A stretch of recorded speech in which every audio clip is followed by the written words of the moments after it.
Iran का Israel पर counter attack, जिस तरीके से इजराइल अटैक कर रहा है, ईरान ने भी काउंटर अटैक किया है। इजरायली शहरों पर ईरान का मिसाइल अटैक, इजराइल के हाइफा शहर पर हमला किया है। हाइफा पर ईरान ने कई मिसाइलें दागी हैं। इजरायली शहरों में सायरन और धमाकों की गूंज इस वक्त सुनाई दे रही है।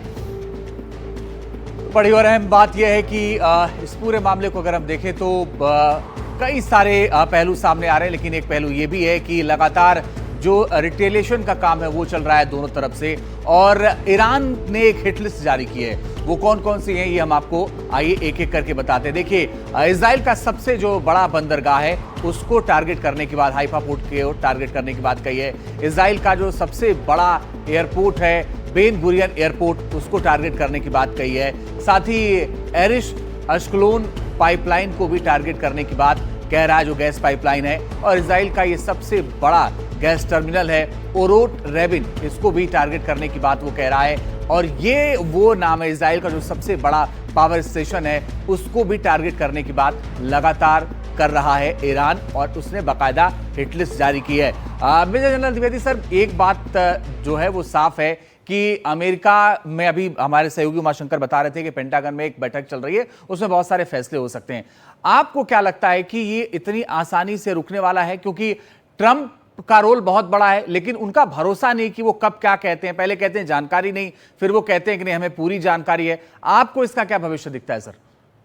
देखो, सबसे पहले जब युद्ध शुरू होता है तो उसके कुछ लक्ष्य होते हैं। तो इजराइल का लक्ष्य है कि हर तरह से ईरान की जो उनकी कैपेबिलिटी है, न्यूक्लियर कैपेबिलिटी है और मिलिट्री कैपेबिलिटी है, उसको नुकसान पहुंचाया जाए। तो वो उनके प्राइम मिनिस्टर ये कह चुके हैं कि जब तक ये हमारा लक्ष्य पूरा नहीं होगा तो युद्ध में कोई कमी नहीं आएगी।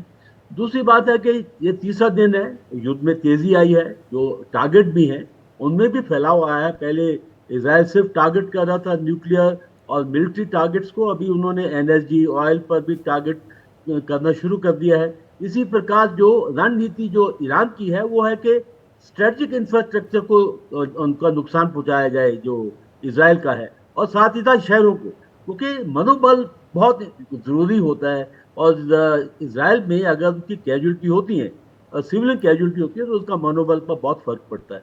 अभी जो बात कही है कि पेंटागन में, देखिए अब अमेरिका बिल्कुल साथ है इजराइल के। अभी आप बात कर रहे थे कि वो सीधे तौर पर आएगा या इनडायरेक्टली आएगा। मैं अभी तकरीबन 1.5 महीना अमेरिका में था कुछ अपने एकेडमिक काम के लिए। तो देखिए, आजकल के युद्ध में जो है आप नहीं लाइन खींच सकते कि कहाँ डायरेक्ट है कहाँ इनडायरेक्ट है, क्योंकि युद्ध जो है आजकल नॉन कांटेक्ट है, यानी कि आप डायरेक्ट कांटेक्ट नहीं होता है। तो इसमें तो अमेरिका पूरी तरह शामिल है, क्योंकि वो मदद कर रहा है ईरानियन की मिसाइल को रोकने के लिए, वो मदद कर रहा है, पूरी इंफॉर्मेशन दे रहा है, उसके पूरे युद्ध पोत जो है वो तैनात है। तो मदद तो पूरी तरह हो रही है, सिर्फ ये है कि बूट्स ऑन द ग्राउंड, यानी कि सैनिक जो है वो जमीन पर नहीं है, पर बाकी मदद पूरी हो रही है।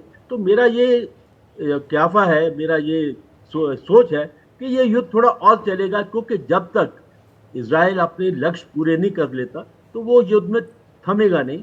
और साथ ही साथ अमेरिका की पूरी सपोर्ट है, और ये मत भूलिए कि ईरान अकेला नहीं है, ईरान के पीछे चाइना है, ईरान के पीछे रशिया है। तो ईरान को भी पूरी सपोर्ट वहां से मिलेगी। और आखिरी में ये बात बताना चाहता हूँ कि देखो, ईरान कोई पुश ओवर नहीं है, ईरान एक बहुत बड़ा देश है, इसकी तकरीबन 9 करोड़ आबादी है, 10 लाख की फौज है, तो ये युद्ध लड़ने में सक्षम है। तो इसलिए मेरा ख्याल है कि अगले कुछ दिनों में ये युद्ध चलेगा, जब तक ये दोनों तरफ ये ना सोच ले कि हमारे जो लक्ष्य है वो पूरे हो चुके हैं। बिल्कुल बिल्कुल। स्वर्ण सर, आपसे ये जानना चाहेंगे, क्योंकि जिस तरीके से सर ने बताया कि अगर अमेरिका साथ आता है खुले तौर पर इजराइल के, तो किस तरीके से जो ये युद्ध है वो आगे क्या रूप लेगा वो उन्होंने पूरा बताया है। और ईरान के साथ कौन कौन से जो देश हैं वो इस वक्त खड़े हुए हैं, हालांकि फ्रंट पे वो नहीं आ रहे हैं, लेकिन कैसे वो आगे मदद कर सकते हैं। लेकिन इसी बीच हमने जब पहले देखा था, जब युद्ध शुरू हुआ था, तब जो कई क्षेत्रीय ताकत है उन्होंने ईरान की मदद की थी। अगर अमेरिका या बाकी देश खुले तौर पर इजराइल का साथ देते हैं, तो ये जो क्षेत्रीय ताकतें हैं वो कैसे ईरान का साथ देंगी? आयुषी, आपने यूक्रेन युद्ध में देखा कि परोक्ष रूप से, इनडायरेक्ट तरीके से, जैसे राष्ट्रपति बाइडेन ने कहा था, 50 देश जुड़े हुए हैं यूक्रेन की सहायता में, पर आज तक किसी ने भी सैनिक वहां नहीं भेजे अपने सीधे तौर पर। तो उसी तरह से मुझे लगता है यहाँ भी खासकर राष्ट्रपति ट्रंप की सोच बिल्कुल साफ है कि वो अमेरिका के सैनिकों को विदेश में लड़ाई लड़ने नहीं भेजना चाहते। वो तकनीक की ताकत से या व्यापार की ताकत से, निवेश की ताकत से, टैरिफ्स की ताकत से वो अपना प्रभाव बनाना चाहते हैं विश्व में।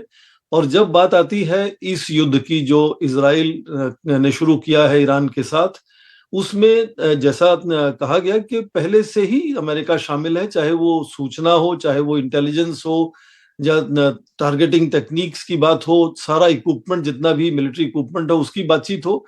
तो अमेरिका का ये भी एक राष्ट्रहित रहता है कि किस तरह से अपना राष्ट्र में जो रक्षा सुरक्षा के उपकरण हैं उनको किस तरह से वो और ज्यादा निर्यात करे पूरे विश्व में। तो वो पूरी कोशिश करेगा कि ज्यादा से ज्यादा हथियार मुहैया कराए इजराइल को, और पीछे से परोक्ष रूप से इंटेलिजेंस की या सूचना की तरह से शामिल हो उसमें। मुझे नहीं लगता वो सीधा अपने सैनिक भेजकर ईरान से युद्ध छेड़ना चाहेगा, क्योंकि पहले से भी जो आपने कहा ना कि बिखराव बनता हुआ जो नजर आ रहा है, जैसे सऊदी अरेबिया की आवाज भी आज इजराइल को चेतावनी की तरह से सामने आती है, जबकि वो अमेरिका का सबसे बड़ा दोस्त है इस पूरे क्षेत्र में। और क्योंकि 50,000 से ज्यादा फिलिस्तीनी मर चुके हैं हमास के साथ लड़ते हुए, जो युद्ध इजराइल का हमास के साथ है, तो एक तरह से नाराजगी या कह सकते हैं कुछ हद तक आक्रोश भी पूरे क्षेत्र में। लेकिन बड़ी बात यह है सर, बड़ी बात यह सर, मैं आगे इस पर चर्चा आपसे करूंगा कि जो हिजबुल्लाह लगातार हमले कर रहा था, इस बार उसने हमले करने से मना कर दिया, ये क्यों है, इस पर भी आपसे समझेंगे।